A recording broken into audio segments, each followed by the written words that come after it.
Allons-y maintenant, frère. Donc, malgré qu'ils ont prophétisé, rien. Rien. On était tous dans la confusion. Les gens étaient tous dans la confusion. Ils ne savent même pas ce qui s'est passé. Allons-y. Vas-y, papa. Et verset 7. Ils étaient tous dans l'étonnement et la surprise, et ils se disaient les uns les autres, voici, ces gens qui parlent, ne sont-ils pas tous galiléens?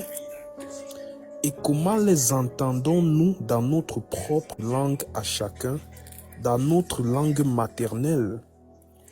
Parthes, Mèdes, Élamites, ceux qui habitent la Mésopotamie, la Judée, la Cappadoce, le Pont, l'Asie, la Phrygie, la Pamphylie, l'Égypte, le territoire de la Libye voisine de Cyrène, et ceux qui sont venus de Rome, juifs de prosélytes, crétois et arabes, comment les entendons-nous parler dans nos langues des merveilles de Dieu?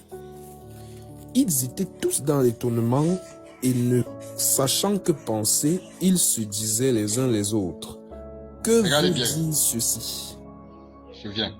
Ils ont entendu parler des merveilles de Dieu, prophétisées là, dans leur propre langue. Le don s'exprime. Et puis quand le don s'exprime, ils sont tous dans la confusion. Mais qu'est-ce que ça veut dire même tout ce qu'ils ont fait là? Et maintenant, ils se disent les uns les autres. Malgré qu'il y a eu le don de prophétie, ça n'a sauvé personne.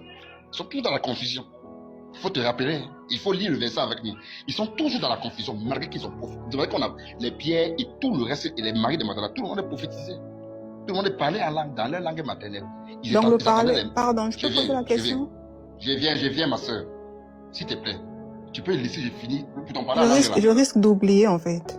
Parce que non, laisse, je vais te rappeler. Ça va continuer. La sœur style, laisse-moi finir. Parce que ce n'est pas seulement à toi que je suis en train de parler. Je te dis ça depuis, mais apparemment tu ne comprends pas. Il y a les gens qui nous suivent actuellement, qui sont dans la même... Tout le monde est attentif à ce que j'ai dit. Donc, de grâce, ne me coupe plus. C'est tout ce que je veux. Et puis maintenant, pour t'en parler en langue, là, et en d'autres langues, on va résoudre ça, c'est rien. Parce que le parler en langue, là, Pierre va dire que c'est... En tout cas, c'est il est en train de prophétiser. Et puis il va rappeler une prophétie que j'ai énoncée tout à l'heure. Donc, il faut être curieux de quand même écouter, et puis tu vas comprendre. Vas-y, frère Audi, allons-y. Verset 13. Mais d'autres se moquaient et disaient, ils sont pleins de vin doux. Alors Pierre, se présentant avec les 11, éleva la voix et leur parla en ces termes. Homme juif. C'est bon, frère. Donc, tu vas lire. Or, il y avait les 120, il y avait Marie de Magdala, il y avait tous ces gens-là. Mais c'est les 11 apôtres. Avec Matthias qu'on a ajouté, ça fait 12, qui se présentent maintenant pour expliquer ce qui est en train de se passer là. Afin que le peuple, afin que cela ne soit plus dans la confusion. C'est pour ça qu'après avoir expliqué tout ça, ils vont maintenant dire, homme frère, que devons-nous faire pour être sauvés?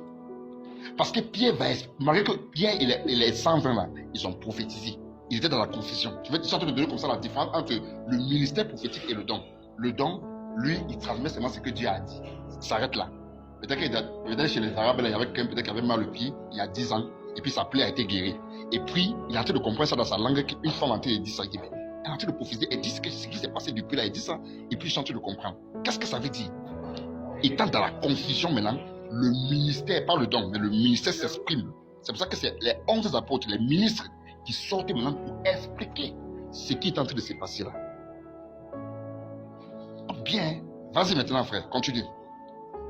Oui, alors Pierre, se présentant avec les 11, éleva la voix et leur parla en ces termes. Hommes juifs, et vous tous qui séjournez à Jérusalem, sachez ceci et prêtez l'oreille à mes paroles. Ces gens ne sont pas ivres, mais comme vous le supposez, car c'est la 3e heure du jour. Mais c'est ici ce qui a été dit par le prophète Joël. Dans les derniers jours, dit Dieu, je répandrai mon esprit sur toute chair. Vos fils et vos filles prophétiseront, vos jeunes gens auront des visions et vos vieillards auront des songes. Verset 18. Attends. Voilà Pierre et les 11 qui viennent. Et puis ce qui s'est fait là, pendant que les gens prophétisaient là, ils viennent et puis ils expliquent pour dire que ce qui s'est fait là, en réalité c'est une prophétie qui est en train de s'accomplir.